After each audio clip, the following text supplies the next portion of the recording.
prier, on va écouter la parole de Dieu. Seigneur, merci pour ta parole. Elle est la vérité. Nous voulons l'accueillir ce matin. Nous ouvrons nos cœurs devant toi, Seigneur. Comme un livre ouvert, Seigneur. Nous désirons que toi-même, par ton esprit, tu inscrives ta parole sur nos cœurs.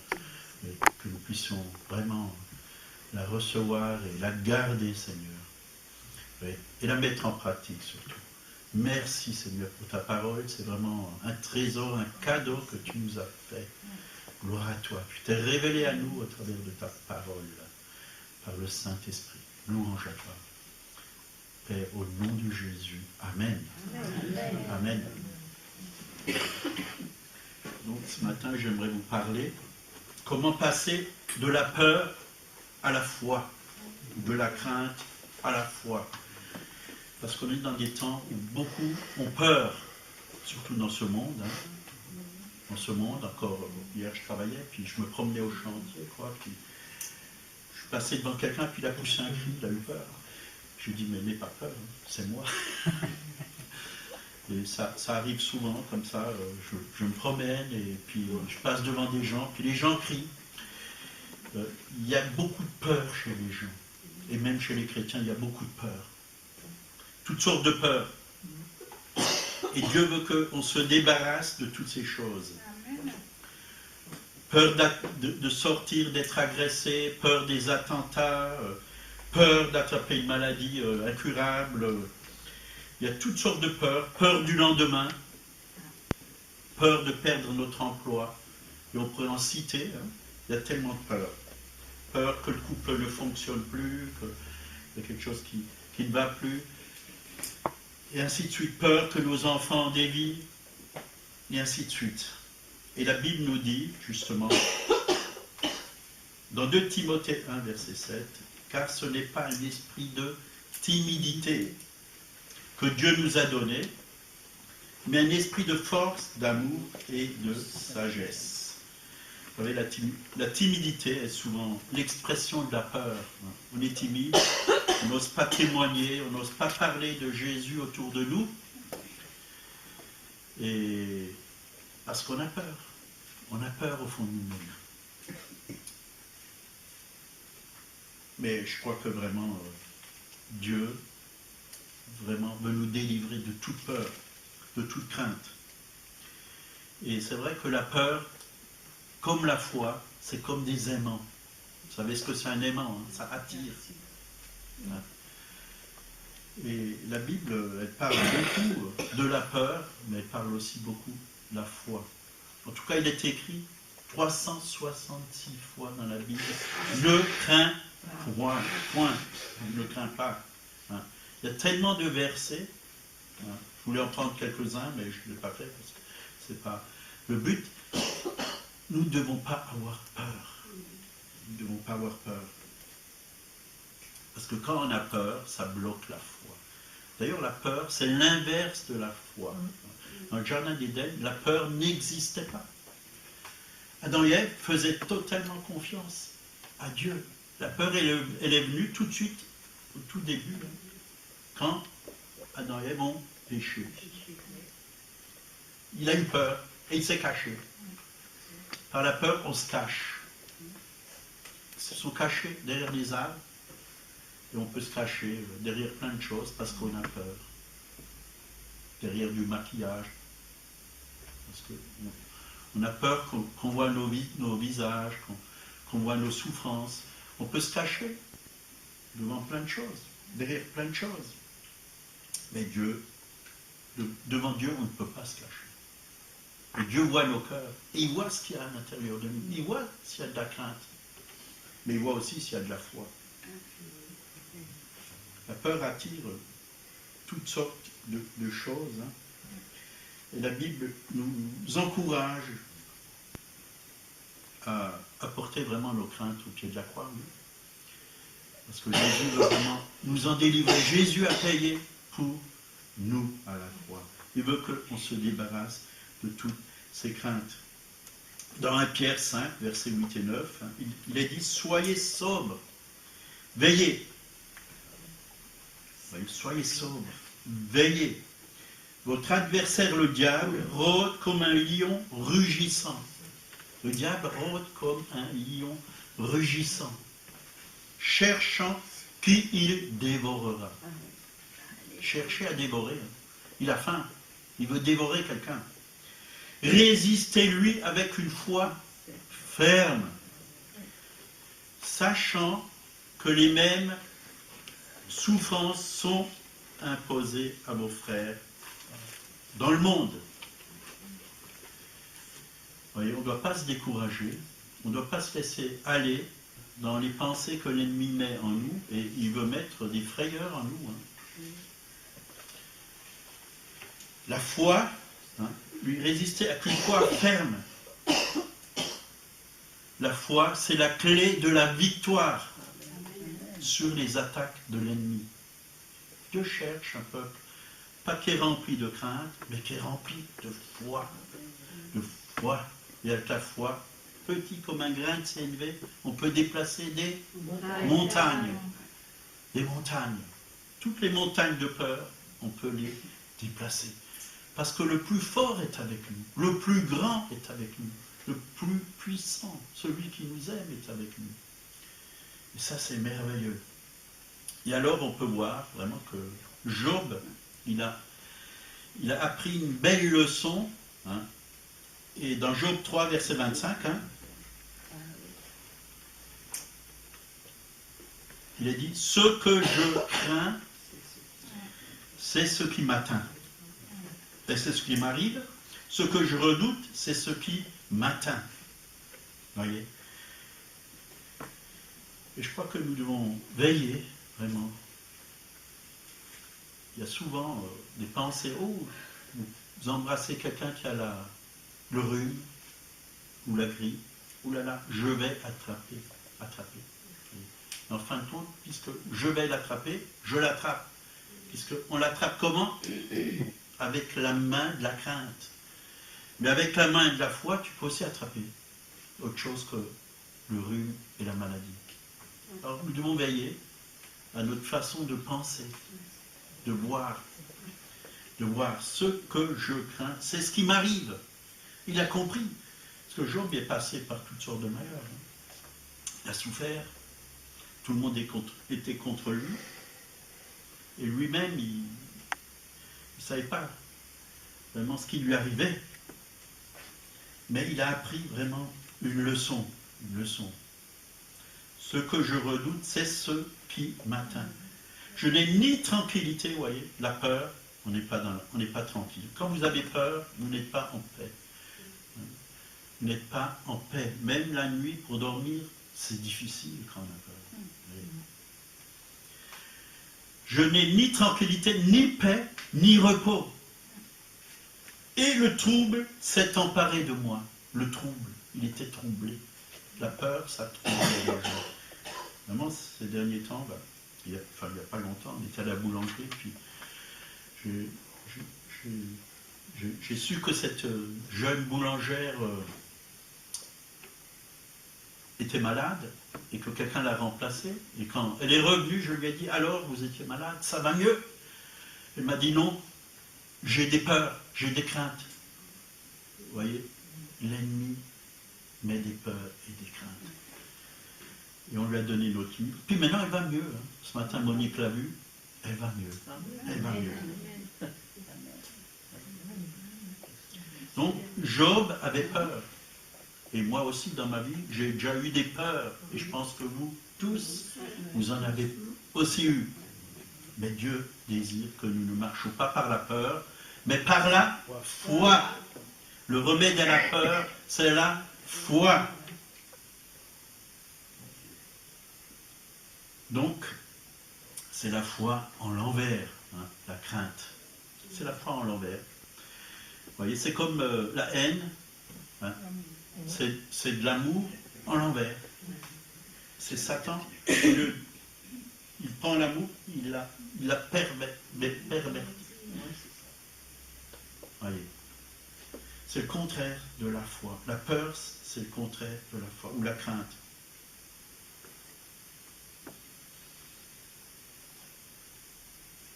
Donc Job vivait dans la peur. pas dans la foi. La peur, c'est croire de travers. C'est aussi croire. C'est croire à de mauvaises choses. C'est s'attendre à de mauvaises choses. Et la foi, c'est s'attendre à Dieu, à des bénédictions, à de bonnes choses.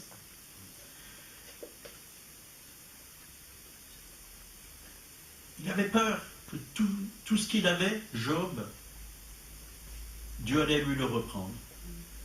Et c'est ce qui lui est arrivé, en fin de compte. Il a tout perdu. Mais il s'est relevé. Il s'est relevé. Il avait peur que les épreuves allaient venir détruire son bonheur. Eh bien, souvent j'entends des gens dire « Oh, c'est trop beau pour être vrai, ça ne va pas durer. » Ben si, Dieu il veut que ça dure. Dieu veut le bonheur pour vous. Dieu veut que vous puissiez réussir dans toutes vos entreprises. Dieu veut que vous soyez dans la joie, dans la paix, dans l'entente avec votre mari, votre femme, vos enfants, vos frères et sœurs. C'est ça sa volonté. La volonté de Dieu, elle est bonne, agréable et parfaite. Dieu n'a pas créé le malheur. D'où vient le malheur? D'où vient la crainte? Ben, du malin. Mal, il y a déjà le mot dedans, le malin. Vous voyez, Job a douté de la bonté de Dieu.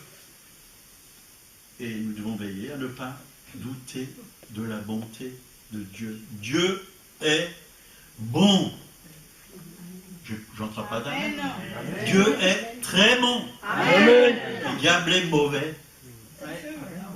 Là, vous pouvez aussi dire amen. Il est mauvais. Et c'est pourquoi Jésus est venu pour détruire les œuvres du diable. On ne détruit que les choses qui sont mauvaises. On ne détruit pas les bonnes choses dans nos vies.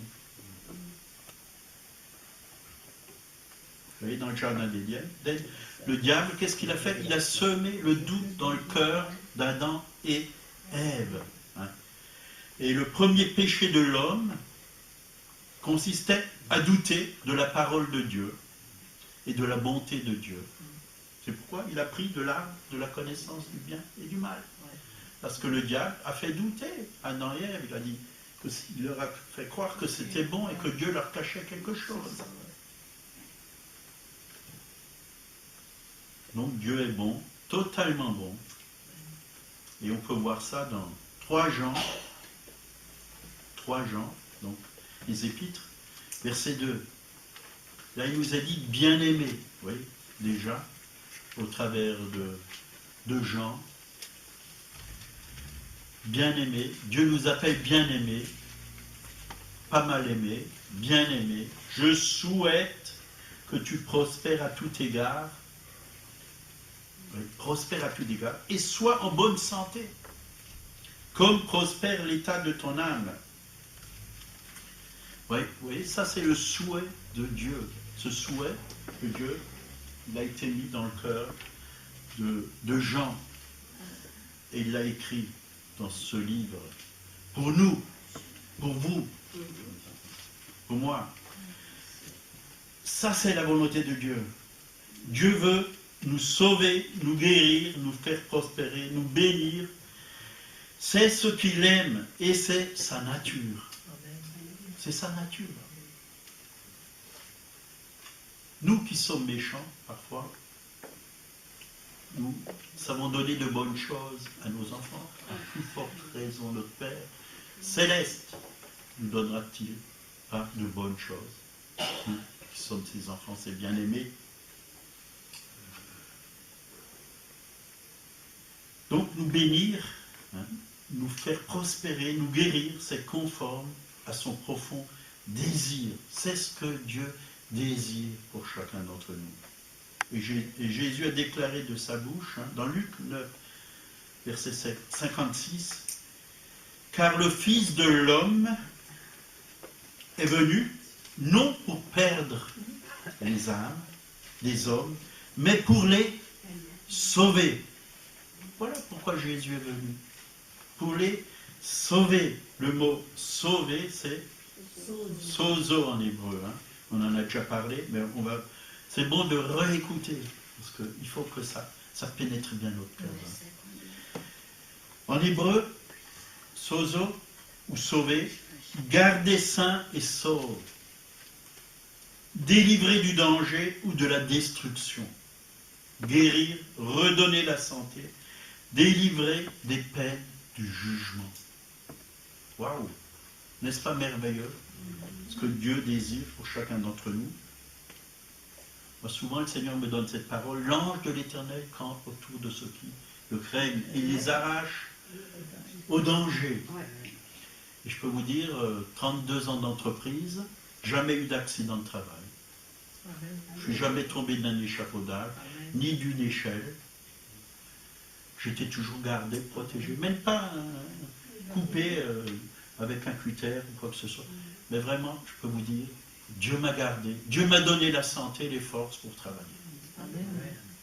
Dieu est totalement bon et le diable est totalement mauvais. Et dans Jean 10, 10, hein, là, il est vraiment dit, hein, le voleur, donc c'est qui? Le diable. Hein. Pourquoi il vient? Il ne vient que pour dérober, égorger et détruire. Il désire dérober. Qu'est-ce qu'il veut dérober? Tes finances, ta santé, tes biens. Comme il l'a fait pour Job. Détruire ton couple, ta famille, tes relations avec tes frères et sœurs. En fin de compte, il veut la mort. La mort. Parce que c'est le prince de la mort. Jésus est le prince de la vie. Jésus lui-même, il a dit, moi je suis venu, Jésus, il est venu, afin que les brebis aient la vie et qu'elles soient dans l'abondance. Dans l'abondance. Ça, c'est la volonté de Dieu. L'abondance. L'abondance. Dieu veut nous bénir dans tous les domaines. Dans tous les domaines. Parce qu'il ne veut pas que les êtres humains qu'il a créés soient malheureux. Qu'ils manquent de quoi que ce soit. Il veut qu'ils soient réjouis. Réjouis. Il ne veut pas nous enlever quoi que ce soit. Absolument pas. Bien au contraire, il veut ajouter. Il veut ajouter encore des bénédictions, jour après jour, parce qu'il en a en réserve. Amen, amen. Dieu est tellement riche, il a tellement de richesses dans le ciel, hein, que le ciel ne peut pas les contenir, il faut qu'il les envoie sur la terre, sur ses enfants. Tellement qu'il les aime. Alléluia. Est-ce que vous voulez prendre toutes ces bonnes choses que Dieu a préparées pour vous? Chaque jour, il a préparé quelque chose de bon pour vous, de précieux, qui va vous aider, qui va vous élever, qui va vous rendre fort, victorieux, heureux, qui va vous encourager. C'est ce que Dieu veut pour chacun d'entre vous. Il veut nous accorder de nouvelles bénédictions. Le ciel est plein pour nous. Dans le ciel, il n'y a pas de malédiction. Qu'est-ce qu'il y a dans le ciel? Est-ce que vous êtes allé faire un tour dans le ciel? Si vous voulez voir le ciel, lisez Apocalypse. Et vous verrez ce qu'il y a dans le ciel. Il y a la louange, il y a l'adoration, il y a la joie, il y a la paix. Il n'y a pas de malade dans le ciel. Il n'y a pas de crainte. Tous ceux qui sont, ils croient en Dieu. Comme on l'a chanté, nous croyons en Dieu le Père, en son Fils, Jésus-Christ. Croyons au Saint-Esprit. Au ciel, voilà, il y a la foi. Les gens croient. Il n'y a que de bonnes choses. Il n'y a pas de peur, il n'y a pas de crainte. Il y a la paix. Il y a le bonheur. Il y a l'amour, il y a l'unité. Et regardez ce que Job a dit. Hein. Il était tellement mal dans sa vie. Job 3, verset 1. Après cela, Job ouvrit la bouche et maudit le jour de sa naissance. Vous vous rendez compte? Il était tellement mal dans sa peau, il a laissé rentrer vraiment des pensées du malin qu'il a pu dire cela. Il prit la parole et dit, « Périsse le jour où je suis né. » En fin de compte, c'est ce qu'il souhaitait, la mort. Il était dans la dépression, dans la déprime. Et c'est ce qui se passe quand on ne cherche plus la face de Dieu, quand on ne loue plus Dieu, quand on écoute les mensonges de l'ennemi, quand on se laisse aller, on ne se nourrit plus de la parole de Dieu. C'est ce qui se passe. C'est que l'âme prend le dessus sur l'esprit, et c'est là que vient la déprime, la dépression. On ne marche plus par l'esprit, on marche par l'âme. Et il y a encore beaucoup de chrétiens qui marchent par l'âme, par les sentiments, ce qu'ils ressentent, ce que les gens entendent, et ce qu'ils entendent, ce qu'ils voient, au lieu de marcher par la parole de Dieu. C'est pourquoi on voit beaucoup de chrétiens dépressifs, découragés, désespérés, qui baissent les bras, alors que Dieu nous appelle à lever les mains. Avec des cris de joie, ma bouche te chantera, j'élèverai mes mains et je te célébrerai. Moi, j'aime ces chants. Parce que quand on lève les mains, on proclame la victoire. Parce que Jésus les a levés à la croix pour être crucifiés pour nous, pour vaincre pour nous racheter par son sang, nous libérer. Donc la crainte ou la peur est agissante, tout autant que la foi. Elle est puissante dans son propre domaine, comme la foi dans le sien. Alors, par quoi nous marchons? Par la crainte ou par la foi? La crainte, elle vient par tout ce qu'on voit, par tout ce qu'on entend, à la radio, à la télévision, sur Internet, à ce que les gens disent, toutes les mauvaises choses. Ça rentre, ça rentre. Et il y a beaucoup de chrétiens, quand on les entend, ils parlent que du terrorisme, des attentats et de toutes ces choses, au lieu de parler de la parole de Dieu. Ils n'ont que ça en eux. Ils vivent là-dedans, au lieu de vivre dans la parole de Dieu. Je ne dis pas qu'il faut nier toutes ces choses. Elles existent, elles sont là. Mais Dieu nous a mis à part. Nous sommes un peuple à part. C'est ça. Nous sommes à part. Nous sommes une nation sainte. Nous sommes à part. Nous vivons dans ce monde, mais nous ne sommes pas de ce monde. Nous sommes citoyens des cieux. Nous devons prier pour ces personnes, pour tous ces malheurs, pour que Dieu se révèle à toutes ces personnes. Mais pas parler que de ça, que de ça, que de ça, c'est pas bon. C'est pas bon. Ou prier que pour ça, on peut prier, mais il n'y a pas que ça. Il faut prier pour que les âmes viennent à Jésus, il faut prier pour vos familles, il faut prier pour vos frères et sœurs, il faut prier pour les nations. Il y a plein de sujets de prière. On ne peut pas que prier pour le terrorisme et ces choses. On sait que ça vient du malin, et Dieu nous appelle à détruire les œuvres du diable. Nous devons prendre autorité sur ces esprits, parce que c'est des esprits qui se manifestent sur des personnes qui ont ouvert vraiment la porte au malin. On est dans un combat spirituel. Notre guerre n'est pas contre la chair et le sang, mais elle est spirituelle. Et pour gagner une guerre spirituelle, nous avons besoin d'armes spirituelles. Quand j'entends encore des chrétiens qui disent « Ah, on devrait être armé pour se défendre contre les terroristes ». Non, ce n'est pas nos armes. Ce n'est pas nos armes. Ils le font en Amérique, mais nous, on n'a pas besoin d'être armés. On a des armes beaucoup plus puissantes. Si 1000 tombent à tes côtés et 10 000 à ta droite, tu ne seras pas atteint. Est-ce que nous croyons à la parole de Dieu? L'ange de l'Éternel campe autour de ceux qui le craignent et il les arrache au danger.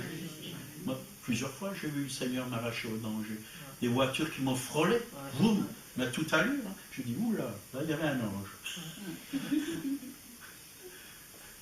De peu, je serais tombé parce que j'avais mis un pas un peu trop loin d'un échappe. Mais Dieu m'a gardé toujours. Parce que il y a sa main qui est sur nous. La main de Dieu est sur nous. Amen.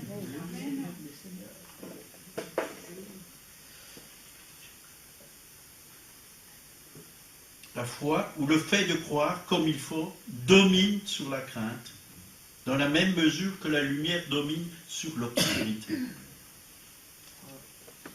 Et dans 1 Jean, chapitre 5, verset 4, là il nous est dit, et ces commandements ne sont pas pénibles. Parce que tout ce qui est né de Dieu, est-ce que vous êtes né de Dieu? Amen. Donc tout ce qui est né de Dieu triomphe du monde. Et la victoire qui triomphe du monde, c'est notre foi.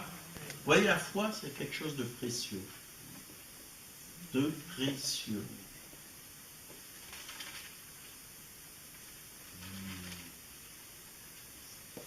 Comment Job fut délivré de sa crainte et de sa maladie?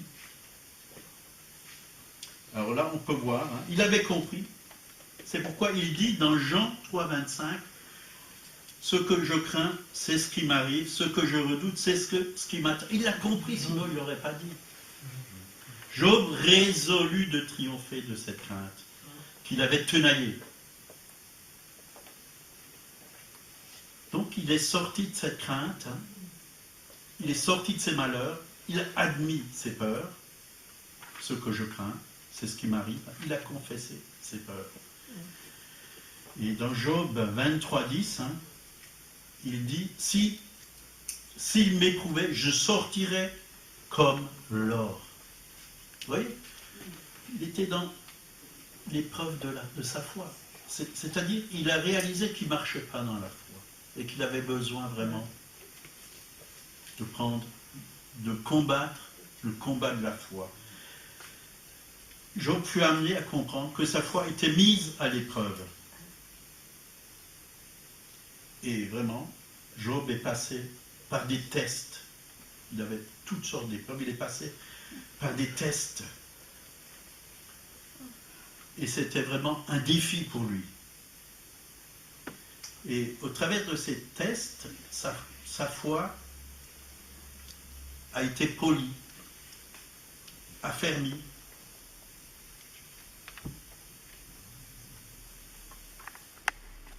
Alors qu'il était vraiment un homme brisé, comme j'ai entendu, là, j'ai parlé aujourd'hui avec un frère. Alors ça a été mercredi soir, j'ai été brisé, cassé. Ça arrive, on peut être brisé, cassé. Mais Dieu nous relève. On ne reste pas brisé et cassé. Ça peut arriver. Parfois on est KO, on n'en peut plus. Moi parfois je rentre du travail, surtout avec la chaleur, je suis complètement KO. Après manger, je vais directement au lit et boum, je suis comme mort jusqu'au lendemain. Avec la chaleur. Parce que quand il fait 35 degrés, et que vous travaillez du matin au soir, la fatigue, elle est plus grande, plus forte. Mais le lendemain, je suis frais, je suis bien. Je suis bien. Mais spirituellement, je ne suis pas KO. C'est que physiquement, parce que j'ai travaillé. Spirituellement, je reste dans la paix, je reste dans la joie, je reste en communion avec le Seigneur. Et même pendant la nuit, le Seigneur me parle, me réveille, me parle. Je fais des rêves.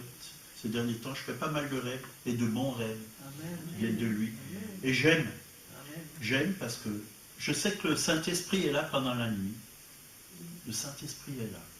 Et on a vraiment besoin de cet ami qui est le Saint-Esprit. Et il est là comme l'encourageur. Il nous encourage. Il nous encourage. Il nous montre toujours de bonnes choses. Le Saint-Esprit nous montre de bonnes choses. Et ça fait du bien. Et il construit notre foi. En fin de compte, il construit notre foi. Le Saint-Esprit. Il nous bâtit, il nous fait du bien. Il nous élève. Et avec le Saint-Esprit, on rajeunit. On rajeunit.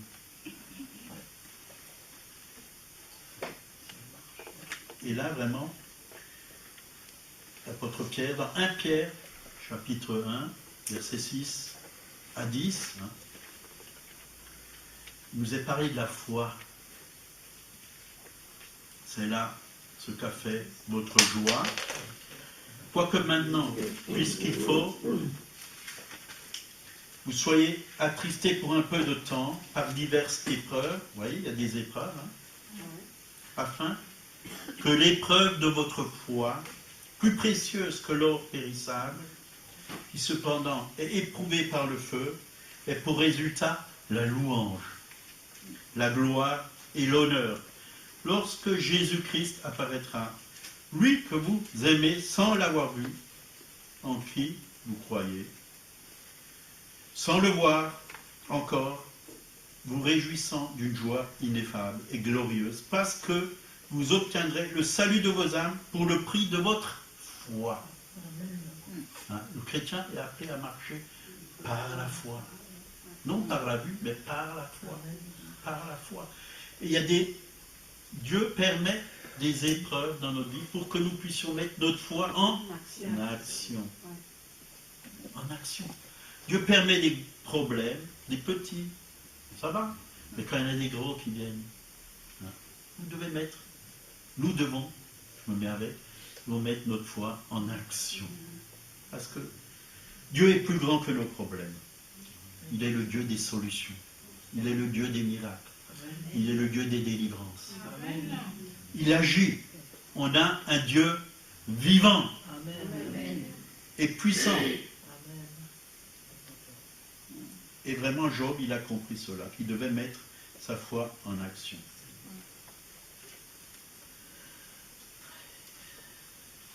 Et nous aussi, devant les difficultés, devant les problèmes, nous devons mettre notre foi en action. Nous ne devons pas baisser les bras, nous laisser décourager.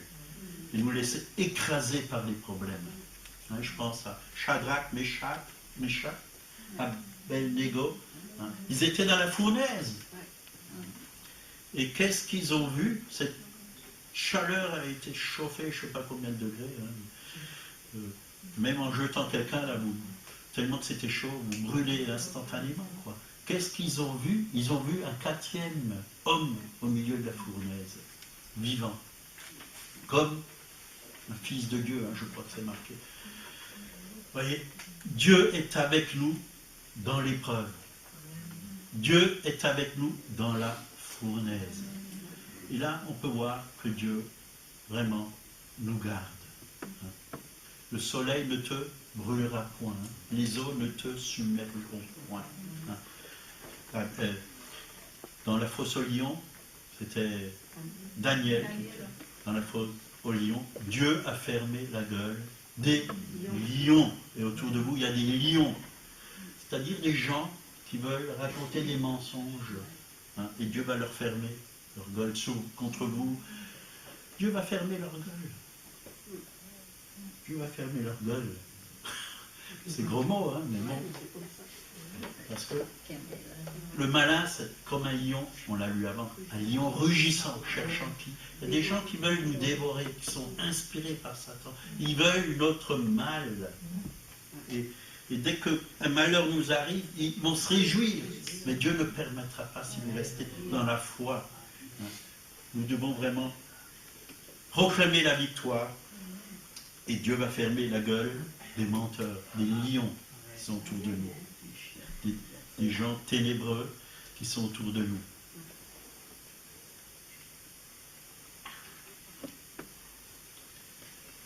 Donc, il est sorti pur. Job est sorti pur comme l'or. Il l'a affirmé. Il est sorti de ses épreuves en vainqueur. On va voir Job 19, verset 25. Là, il dit, mais je sais que mon Rédempteur est vivant. Alléluia. On a un Dieu vivant. Il agit. Il agit. On peut vraiment compter sur lui. On peut compter sur lui. Un jour, j'étais porte-à-porte pour témoigner. Le monsieur, il avait mal à la tête. Et son épouse, elle avait mal au genou pendant, je ne sais plus combien d'années, mais des années. Elle a dit, tous les jours, on prie. Vous avez des statues là, un Christ sur la croix. Et ils avaient une statue là. Tous les jours, vous voyez, on croit. J'ai dit, oui, priez devant les statues. J'ai dit, c'est pas ça. Il faut que vous acceptez Jésus dans votre cœur. Et priez Dieu en esprit, en vérité. Est-ce que vous voulez l'accepter? Et il va vous guérir.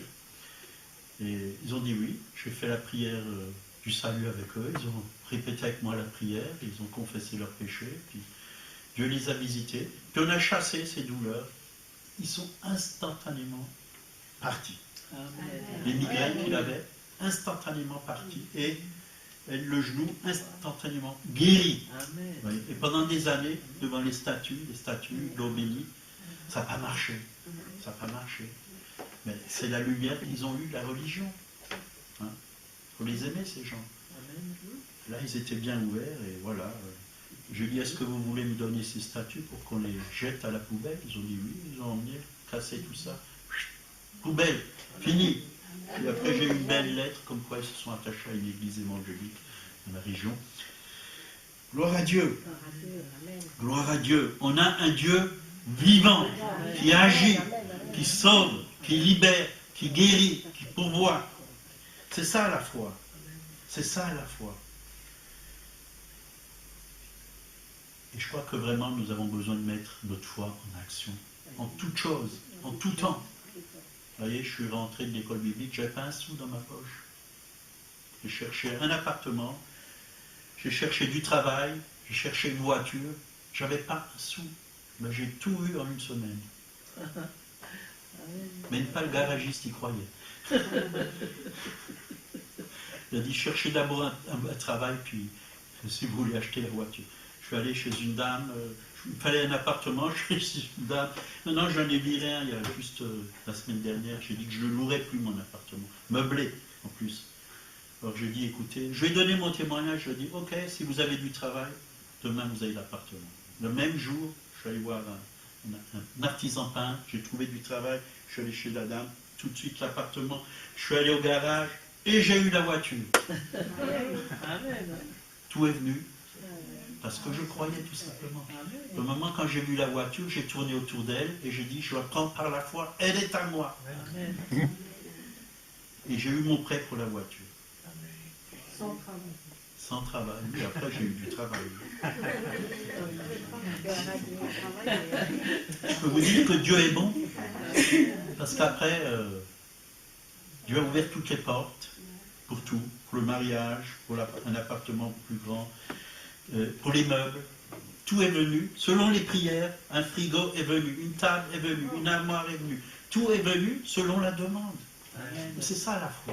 Amen. Si Dieu a pu le faire pour moi, il peut le faire pour vous. Amen. Et pas que pour le matériel, aussi pour la guérison, pour le salut de vos familles, pour un travail si vous êtes au chômage.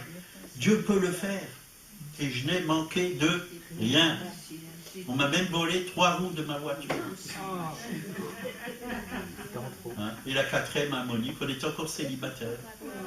Le matin, elle vient, j'étais dans cet appartement-là. Elle vient, toc, on t'a volé 3 roues. Je dis, Alléluia! Je me reçois 3 toutes neuves aujourd'hui. Et le même jour, je n'avais pas de sous, j'ai eu 3 roues toutes neuves. Vous voyez, encore plus belles. Vous voyez ce que le diable a fait? Il a permis que j'ai des roues toutes neuves. Il a bien bossé. Il s'est découragé, il a dit celui-là je le laisse tranquille. C'est mordu les doigts. Je sais que mon Rédempteur est vivant, nous avons un Dieu vivant. Et Job s'est retourné totalement vers Dieu. Il a été délivré. Il a regardé en haut. Quand nous tournons nos regards vers lui, nous sommes rayonnants de joie. Quand on se tourne vers lui, c'est de là que nous vient le secours. Le secours nous vient de Dieu, dit la parole de Dieu. Et dans Job 42, verset 2, il dit, je reconnais que tu peux tout. Voyez? Tu peux tout. Job a dit cela, sa bouche. Et que rien ne s'oppose à tes pensées. Dieu peut tout. Et rien ne lui est impossible. Et tout est possible à celui qui croit. Alléluia. Et toujours dans 42, verset 5, mon oreille avait entendu parler de toi, mais maintenant mon œil te voit. Il a vu la délivrance, il a vu la guérison, il a vu son rétablissement. Dieu a remis toutes choses en place. Tous les malheurs qui lui sont arrivés, Dieu lui a tout redonné. Et on peut le lire dans Job 42, verset 10. L'Éternel rétablit Job dans son premier état. Quand Job eut prié pour ses amis, l'Éternel lui accorda le double de tout ce qu'il avait possédé. Le double. Vous vous rendez compte, la bénédiction, c'est doublé. Double portion. Double portion. Et bien souvent, mon oreille avait entendu parler de toi, mais maintenant, mon œil te voit. Si tu crois, tu verras la gloire de Dieu. Bien souvent, on va être comme Thomas, on veut voir, on veut mettre nos mains dans les trous, dans le côté. Alors je croirai. Si je nommais Job, Jean 20, verset 24 à 29. Si je ne vois dans ses mains la marque des clous, si je ne mets mon doigt dans la marque des clous, si je ne mets ma main dans le côté, je ne croirai point. Thomas marchait par la chair. Il voulait marcher par la vue. Il ne marchait pas par l'esprit. Il voulait voir, il voulait sentir, toucher pour croire. Et qu'est-ce que Jésus a dit, Jésus, verset 28, lui, il dit, parce que tu m'as vu, tu as cru. Heureux ceux qui n'ont pas vu et qui ont cru. Heureux ceux qui n'ont pas vu, mais qui ont cru. Nous ne marchons pas par la vue, mais nous marchons par la foi. Par la foi. Donc, tout fut rendu à Job au double. La foi de Job, mise en pratique, le plaça en contact direct avec son Rédempteur, qui pour lui changea l'ordonnance des choses. Il lui était fait selon ce qu'il a cru. Il crut à la délivrance de la crainte. Il a reçu selon la mesure de sa foi et au double, en abondance. Et c'est pour cela que Jésus est venu, pour que nous ayons la vie et que nous ayons la vie en abondance.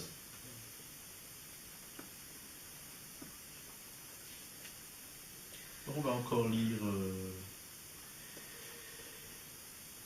on va lire Luc 28 à 25.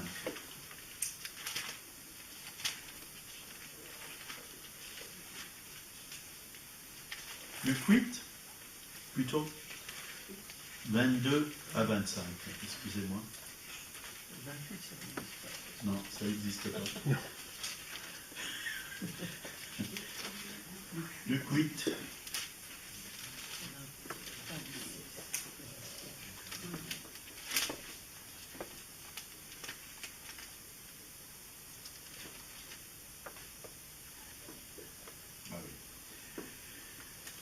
Un jour, Jésus monta dans une barque avec ses disciples. Il leur dit, passons de l'autre côté du lac. Retenez bien cela. Jésus a dit aux disciples, passons de l'autre côté du lac. Si Jésus dit ça, c'est qu'on doit vraiment y arriver. Sinon, il ne l'aurait pas dit. Et ils partirent. Pendant qu'ils naviguaient, Jésus s'endormit. Ça fait du bien, Un tourbillon fondit sur le lac, la barque se remplissait d'eau et ils étaient en péril. Ils s'approchèrent et le réveillèrent en disant « Maître, maître, nous périssons ».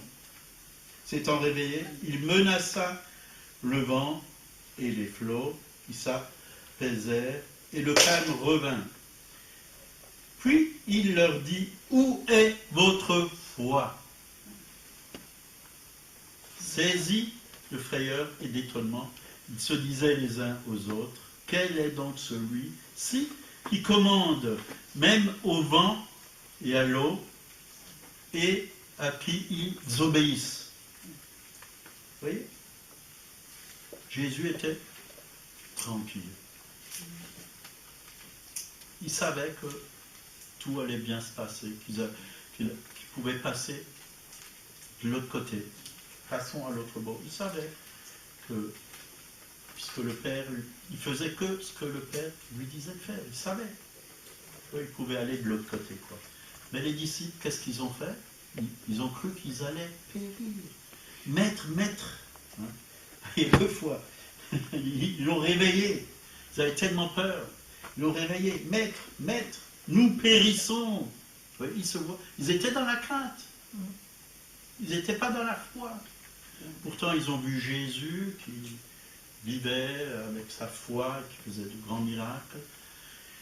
Non, ils étaient dans la crainte. Ils se voyaient déjà périr. Ils voyaient déjà la barque couler. Vous voyez, devant les épreuves, est-ce que nous voyons couler, nous voyons périr?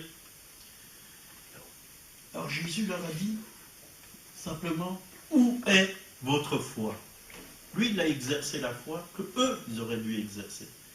C'est eux qui auraient dû parler au vent, à la tempête, et ça serait calmé. Elle aurait obéi. Mais Jésus leur a montré l'exemple. Il leur a dit, où est votre foi? Qu'est-ce que vous faites avec votre foi? Il y en a qui la mettent dans une boîte, qui la rangent. Comme le Saint-Esprit, on met dans une boîte. La foi, on la met dans une boîte. Mais Dieu nous a donné la foi. On a tous reçu une mesure de foi. C'est pour que nous puissions l'exercer. Voyez. Chaque fois que je suis à Belfort, il y a toujours cette histoire qui me revient. Toujours un jeune homme qui vient me voir. Parce qu'un jour, il y a quelques années, j'ai dit, moi quand j'ai mal à la tête, si une douleur me vient, je prie, je chasse les maux au nom de Jésus. Je ne vais pas courir, prendre une aspirine, mais je vais là-bas. Et lui, il vient, il me fait, écoute, j'ai fait ce que tu as dit la dernière fois. Je lui dis, qu'est-ce que j'ai dit? Tu chassais la douleur et tu n'allais pas prendre une aspirine. Depuis, je fais cela et ça marche très bien. Alors, si ça marche pour moi, ça marche pour lui, ça marche aussi pour vous. Souvent, quand quelque chose vient, on va courir à la pharmacie ou au médecin au lieu d'aller vers le divin médecin. Où est notre foi? Je ne dis pas qu'un médicament, ça ne peut pas nous aider. Si on doit en prendre un, pourquoi pas? Je ne suis pas contre, Dieu n'est pas contre. Mais avant tout, allons à la source de la guérison. C'est Jésus. C'est Jésus. Et ça, c'est une bonne question que Jésus a posée aux disciples. Où est votre foi? Où elle est? Ah, vous allez dire, ah ben, j'ai peut-être peu de foi, hein, mais avec la foi comme un grain de sénévé, on n'a pas besoin de beaucoup de foi. Comme un grain de sénévé, placé dans un Dieu tout-puissant, ça fait de grands miracles. Ça fait de grands miracles. Ce n'est pas la grandeur de notre foi. Hein, ils ont fait cette prière, Seigneur, augmente-nous la foi. Et Jésus, qu'est-ce qu'il a dit? Si vous avez la foi comme un grain de sénévé. Vous n'avez pas besoin d'une grande foi, une petite foi. Mais cette petite foi en action, tu vas voir que ça va faire de grandes choses dans ta vie. Il y aura de grands résultats dans ta vie. Le grain de sénévé, quand vous le plantez, ça donne un grand arbre. Très très grand arbre. Matthieu 9, versets 20 à 22. Voici une femme atteinte d'une perte de sang depuis 12 ans, s'approcha par derrière et toucha le bord de son vêtement. Car elle disait en elle-même, si je puis seulement toucher son vêtement, je serai guérie. Jésus se retourna et dit, en la voyant, prends courage, ma fille. Ta foi t'a guérie. Et cette femme fut guérie à l'heure même, instantanément, voyez. Qu'est-ce qui a touché? Qu'est-ce qui a guéri le vêtement? Qu'est-ce qui a guéri cette femme? C'est pas parce qu'elle a touché le vêtement, non, pas du tout. C'est la foi. La foi. C'est pas de la soupe. Si vous croyez en touchant ou en prenant on vous donne un mouchoir parce que quelqu'un a prié dessus, c'est pas en touchant. C'est la foi. C'est parce qu'on croit. Dans ce mouchoir, il y a l'onction. En Jésus, il y a l'onction de guérison. C'est ça qui guérit. C'est ça. Ce n'est pas de la superstition. Nous ne devons pas avoir une foi superstitieuse, mais nous devons avoir la foi en Christ, parce qu'il a tout accompli. En lui, il y a la puissance de la vie, de la guérison. Qu'est-ce qu'elle a établi en touchant le bord du menton de Jésus, hein? Elle a établi un point de contact. Elle croyait qu'en lui, il y avait la guérison. En lui. Point de contact est un lieu de rencontre entre la foi de celui qui veut recevoir et la force de Jésus qui donne. Recevoir et donner. Vous voyez, si vous voulez de la lumière, ben, il faut brancher la prise. Hein? Moi, je travaille avec des lampes de chantier, c'est des grosses lampes. Hein? C'est assez costaud. C'est du 300. Hein? Du 300 et ça éclaire très bien. Mais si je veux de la lumière, il faut que je branche. Ben, nous devons brancher notre foi sur le Seigneur Jésus. C'est la source de la foi. La foi, c'est quelque chose de spirituel. C'est spirituel. C'est un don. C'est gratuit. Dieu nous donne la foi. Dieu nous donne. C'est un don de Dieu. Nous recevons la foi même de Dieu. Et quand nous recevons cette foi, ça marche. Ça marche. Moi, j'ai essayé. Ça marche. Et tous les jours, je prends cette foi, je la mets en pratique. Ça marche. Ça marche. Quand j'ai une douleur, ça part. Quand j'ai besoin de quelque chose, ça vient. La chose que je demande, ça vient. Ça attire la bénédiction. Quand tu es dans la foi, ça attire la bénédiction. Et c'est bon de proclamer les choses. Combien de fois j'ai proclamé, je voyais que le travail diminuait. Je me suis mis à genoux chez moi et j'ai proclamé. J'ai dit au chantier, maintenant, venez. Chantier, venez vers moi. J'ai besoin de vous. Venez, je vous appelle au nom de Jésus. Et le Saint-Esprit allait toucher des gens pour que vraiment ils me téléphonent. Et parfois, pendant même que je priais, je recevais des coups de fil. Parfois, c'est instantané. Instantané. Parce qu'avec Dieu, il n'y a pas de limite. Il n'y a pas de distance avec Dieu. Dans le royaume spirituel, il n'y a pas de distance. La foi, c'est maintenant. C'est maintenant. C'est pas demain. Oui, un jour tu... Non, la foi, c'est maintenant. Dieu est le même, hier, aujourd'hui et éternellement. Il est le je suis. En Dieu, il n'y a ni jour, ni nuit. Il n'y a pas de temps, parce que lui, il vit dans l'éternité. Dans l'éternité, il n'y a pas de temps. Il n'y a pas de temps. Dans le royaume spirituel, il n'y a pas de passé, il n'y a pas d'avenir. Tout est vraiment ensemble. Tout est mis ensemble. C'est le maintenant éternel. Et ça, c'est important de le savoir. On n'a pas besoin d'attendre pour recevoir des miracles. Parce que la foi, c'est maintenant. Dieu est le Dieu de maintenant. Demain, il sera le Dieu de demain. Ben, ça sera maintenant aussi. Parce que demain, ça sera le même Dieu. La foi, c'est maintenant. Elle emmène du surnaturel au naturel. Du monde invisible au monde visible. C'est pour ça, l'apôtre Paul, il dit dans Colossiens, chapitre 1 et verset 2, « Si donc vous êtes ressuscités avec Christ, cherchez les choses d'en haut. D'en haut. Là-haut, dans le royaume. Tout est parfait.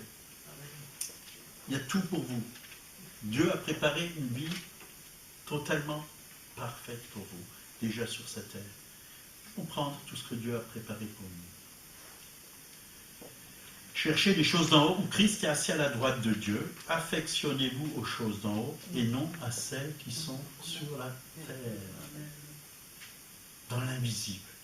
Le royaume de Dieu est invisible. Mais il y a plein de choses dans ce royaume invisible. Il y a plein de choses. Il appelle les choses qui ne sont point comme si elles existaient. Est-ce que vous faites comme Dieu? Est-ce que nous sommes créés à son image? Nous avons besoin d'appeler les choses qui ne sont point comme si elles existaient. comme si elles existaient. Appelez la santé comme si elle existait. Même si vous ne la voyez pas dans votre vie, dans votre corps, appelez-la. Appelez-la. Ça, c'est la foi. Ça, c'est la foi. C'est la foi de Dieu. Quand Dieu a dit que la lumière soit, qu'est-ce qui s'est passé? Les électriciens avaient déjà tiré les câbles. C'est une blague. Hein? Et la lumière est venue. Il ordonne et la chose arrive. Ça, c'est la foi. Ordonner. Ordonner. Ordonner. On va s'arrêter là. Il y a tellement de choses à dire sur la foi. Hein. Il y a tellement de facettes sur la foi. J'ai encore plein de messages sur la foi que Dieu me révèle. Jour après jour, il me donne des choses nouvelles. Oui, nouvelles. On a besoin de savoir. On ne sait jamais assez. On ne sait jamais assez. En Dieu, la Bible, quand vous lisez la parole, il y a tellement de richesses. Il y en a tellement. C'est inépuisable. Plus vous allez là-dedans, plus vous en trouvez. C'est profond. C'est profond. Merci Seigneur, parce que nous ne sommes pas sans ressources. C'est vrai que l'électricité existait déjà avant que nous l'avons découverte, Seigneur. Elle existait, elle était là. Et quand nous l'avons découverte, nous avons eu la lumière. Et toi, Seigneur, tu nous as donné la lumière. Alors que nous étions dans les ténèbres, tu es venu comme un soleil dans notre vie pour nous donner la lumière, pour notre vie. Et comme Job, je veux dire, et nous voulons dire, je sais que mon Rédempteur est vivant. Je n'ai pas à craindre quoi que ce soit, parce qu'il s'occupe de moi. Il est un Père pour chacun d'entre nous. Il est un bon Père, un Père parfait, qui prend soin de chacun d'entre nous. Il ne veut pas que nous vivons dans la crainte, dans l'angoisse, dans l'inquiétude, mais il veut qu'on soit dans la paix, dans la joie, dans l'amour, dans la lumière, dans son royaume. Mais parce que si nous sommes nés de nouveau, c'est par la nouvelle naissance que nous avons pu rentrer dans le royaume de Dieu. Merci pour ce royaume que nous pouvons déjà voir avec les yeux de la foi. Et nous voulons nous saisir de toutes ces choses que tu as placées pour nous dans le royaume de Dieu. Et merci Seigneur. Merci Seigneur pour ta parole. Merci pour toutes tes richesses. Merci pour notre foi. Tu la rends pure comme de l'or, Seigneur. Oui. Merci pour les épreuves aussi, parce que nous pouvons vraiment agir devant ces épreuves avec la foi. Oui. Les épreuves, parfois, c'est comme des grosses bulles. Oui. Elles éclatent, elles disparaissent. Il y en a d'autres qui viennent, encore peut-être plus grandes, mais elles éclateront aussi, parce que nous avons le Dieu qui fait éclater toutes ces bulles. Nous avons le Dieu des solutions, le Dieu des miracles, le Dieu en qui nous pouvons faire pleinement confiance. Au nom de Jésus. Amen. Amen. Amen.